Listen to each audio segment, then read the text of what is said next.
À l'époque médiévale, la péninsule ibérique fut divisée pendant près de 8 siècles entre les califats musulmans, connus sous le nom d'Al-Andalus, et les royaumes chrétiens du nord de la péninsule, tels que le Léon, la Castille et l'Aragon, qui résistèrent à l'occupation musulmane et reconquirent peu à peu leur territoire.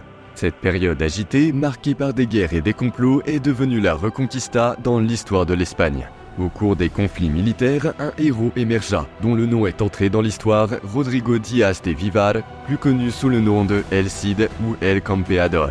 Un guerrier audacieux et intrépide dont les exploits sont devenus légendaires et ont été inscrits dans les contes médiévaux. El Cid serait né entre 1043 et 1045 à Vivar, une petite ville située à une dizaine de kilomètres au nord de Burgos, la capitale de la Castille.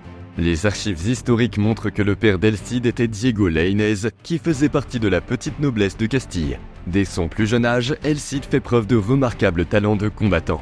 Il maîtrise l'art de la chevalerie avec brio et fait preuve d'une grande capacité de commandement.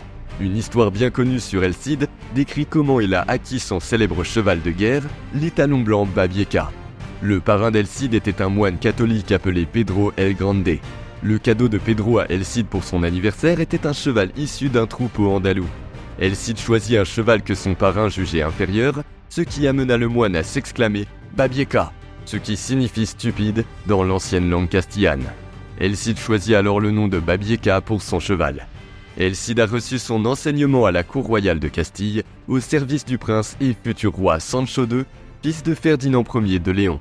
Après la mort de Ferdinand Ier en 1065, Sancho II poursuivit les objectifs de son père, à savoir étendre son territoire en conquérant les villes chrétiennes et mauresques de Zamora et Badajoz. El Cid engage son épée au nom du roi Sancho II, dont il a gagné la confiance et l'amitié. Le Cid combattit aux côtés de Sancho II contre la forteresse maure de Saragosse en 1067. Une légende raconte qu'au cours de ce conflit, El Cid tua en duel un chevalier aragonais. C'est ainsi que Rodrigo Díaz de Vivar reçut le titre honorifique de El Cid Campeador, que l'on peut traduire par le Seigneur champion. Selon la tradition et la littérature espagnole, El Cid possédait 2 épées légendaires. L'une était la fameuse Tizona, qu'El Cid aurait reçue en cadeau du roi musulman Youssouf ibn Tashfin. L'autre, la Colada, aurait été fabriquée en acier de Damas. Toutes deux étaient utilisées pour combattre les forces d'Al-Andalus, et selon la légende populaire, ces épées effrayaient les adversaires indignes si elles étaient maniées par un guerrier courageux. En tant que commandant militaire, El Cid commandait souvent des livres d'auteurs classiques romains et grecs sur des thèmes militaires pour les lire à haute voix à ses troupes, afin de les divertir et de les inspirer pendant les batailles. El Cid aimait également utiliser des stratégies inattendues, optant pour ce que les généraux modernes appellent la guerre psychologique, en semant la terreur chez ses ennemis et en les attaquant soudainement. Lorsque Sancho II fut assassiné par un traître le 7 octobre 1072 dans son propre camp militaire, El Cid se trouva plongé dans un maelstrom de trahison et de conspiration. Le nouveau roi, Alfonso VI de Léon et de Castille, père cadet de feu Sancho II, détestait El Cid, car le noble chevalier avait beaucoup d'influence dans l'armée et était respecté même par les généraux et les nobles musulmans. De son côté, El Cid aimait aussi se moquer des nobles puissants et commençait à manquer de respect aux ordres donnés par Alfonso VI. Malgré leurs désaccords, El Cid épousa Jimena Díaz, la nièce du roi Alfonso VI. Le couple eut 3 enfants, 2 filles et un garçon. Ce mariage avait pour but d'apaiser les tensions entre El Cid et Alfonso VI, mais la paix ne dure pas longtemps. Certains nobles castillans enviaient El Cid et commencèrent à l'accuser de trahison et de corruption. La situation devint encore plus tendue après qu'El Cid eut vaincu Al-Qadir du royaume de Tolède, ainsi que son allié castillan Garcia Ordonez à la bataille de Cabra en 1079. El Cid aurait mené une manœuvre militaire offensive sans autorisation royale, ce qui irrita profondément le roi Alphonse X. En conséquence, El Cid perdit tous ses titres de noblesse et ses terres et fut exilé du royaume de Castille et Léon. Mais l'exil ne fut pas la fin d'El Cid.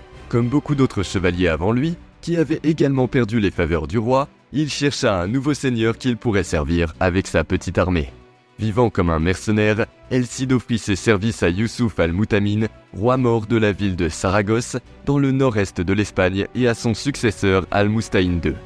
Craignant un raid imminent du royaume d'Aragon et du comté de Barcelone, le roi de Saragosse envoya El Cid pour protéger la frontière nord-est du royaume. Après des négociations infructueuses avec les assaillants, El Cid décida de mener une attaque contre l'armée ennemie. Même en infériorité numérique, il remporta une victoire impressionnante. la bataille de Morella en 1084 connut une issue similaire. Après avoir pillé les terres situées au sud-est du royaume de Lérida et attaqué l'imposante forteresse de Morella, El Cid réussit à fortifier le château d'Olocau del Rey.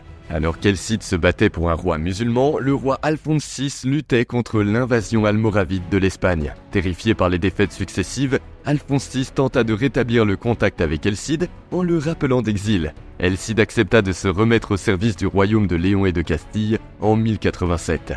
El Cid continua à commander une armée mixte, chrétienne et maure, et tenta de créer son propre fief dans la ville côtière méditerranéenne de Valence.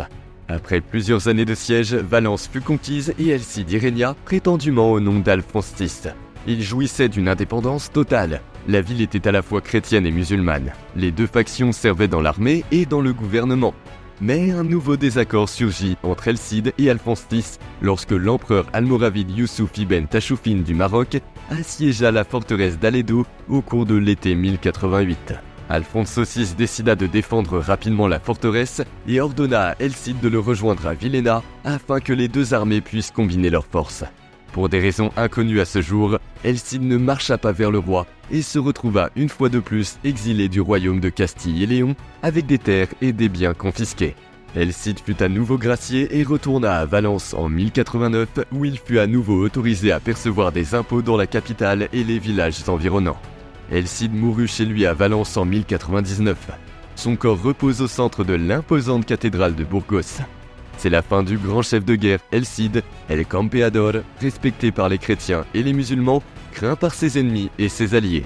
Un exploit que peu de dirigeants dans l'histoire ont réalisé.